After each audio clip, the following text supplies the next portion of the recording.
School Health by Ariel, Daniel, and Austin. What is school health? Ideally, school health programs consist of a large number of healthcare professionals, including nurses, who work together to improve child health by providing health services and health education to students and parents in a healthy school environment. The best way to decrease the spread of common viral diseases is to get your child vaccinated. In infants and toddlers, they are still building up their immune system response to infection. Infants and toddlers also use their hands to touch their eyes, ears, and nose. In child care facilities, they typically isolate the contagious child or children. Toys that infants and toddlers put in their mouths need to be sanitized before other toddlers are allowed to play with them. Changing tables and potty chairs should be disinfected after each and every use. Common surfaces need to be cleaned and disinfected at the end of the day. Toddlers should avoid sugary drinks and instead drink milk and water. The food choices made as a toddler can impact adolescence. It is suggested that all 5 food groups, grains, vegetables, fruits, dairy, and protein, should be consumed each meal. Having regular meal times and the demonstration of healthy eating habits teach them to make healthy food choices. Toddlers' activities should be broken down into regular exercise and set times for inactivity. Regular exercise is then suggested to be broken down into 30 minutes of structured exercise and then 30 minutes of unstructured playtime. Older toddlers can now begin participating in Pee-wee sports. Preschoolers may experience stress that can affect their health. The stress could come from their ineffective expressive language that can stem from speech problems. Speech development is most critical during the age of 2 to 4 years old. Other stressors may include fear, illness, birth of a sibling, or parental separation. Nutrition is a huge part of a preschooler's health. The estimated daily caloric requirement for preschoolers is 1,000 to 1,800 calories daily. We want them to consume fat, but in moderation. We also want them to limit their consumption of sugar, sweetened foods, and beverages such as juices and candies because they are associated with dental carriers. This age group is also prone to sleep problems, such as having trouble going to sleep or staying asleep. They also might have nightmares or sleep terrors.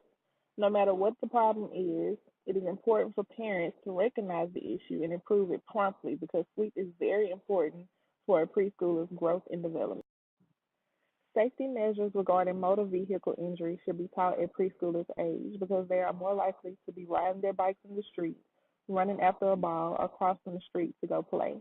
We want to make sure they're wearing appropriate protection and educating them on potential hazards to watch out for while they're playing outdoors. Preventing communicable diseases is also a health concern for this age group, and all age groups, honestly. The increased use of immunizations has helped tremendously with this issue, but parents should make themselves aware of common signs, symptoms, and treatments for common diseases and infections.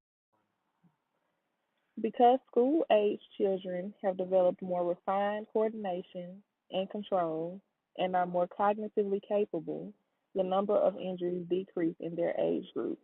However, they are more prone to other injuries such as drowning, burns, poisoning, and cuts or abrasions.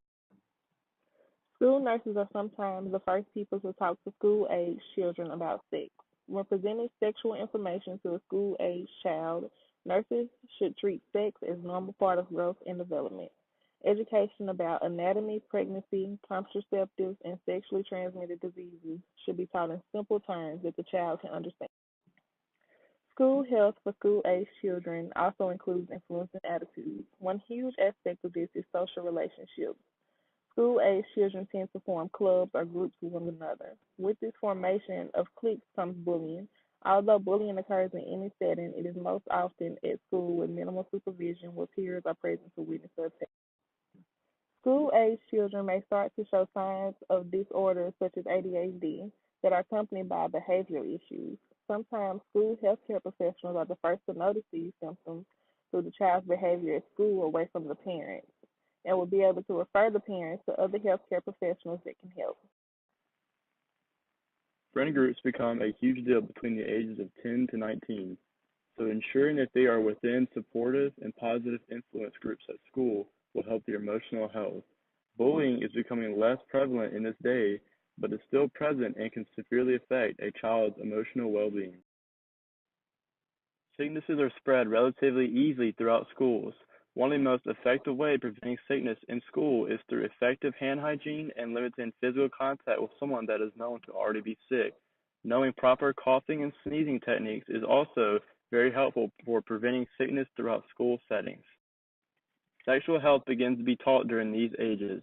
Sex education in school should be effective in teaching about safe sex, all types of sexually transmitted diseases and how to get them, and the practice of abstinence. Adolescents are becoming more and more exposed to sexual activity as time moves on in today's society. Sports become serious and time-consuming in school at this age. Children should be instructed on how to maintain proper nutrition while doing exercise and how to incorporate this with the cafeteria's food choices. Fluid intake should be highly stressed in active school sports players as they will lose fluids through exercise. Adolescents tend to be exposed to drugs and alcohol starting at these ages due to the accessibility of them being increased. Peer pressure from school friends can be a big deal and influence an adolescent's decision to indulge in these activities. It is essential for the child to know about the risks and dangers of taking and having possession of drugs and alcohol.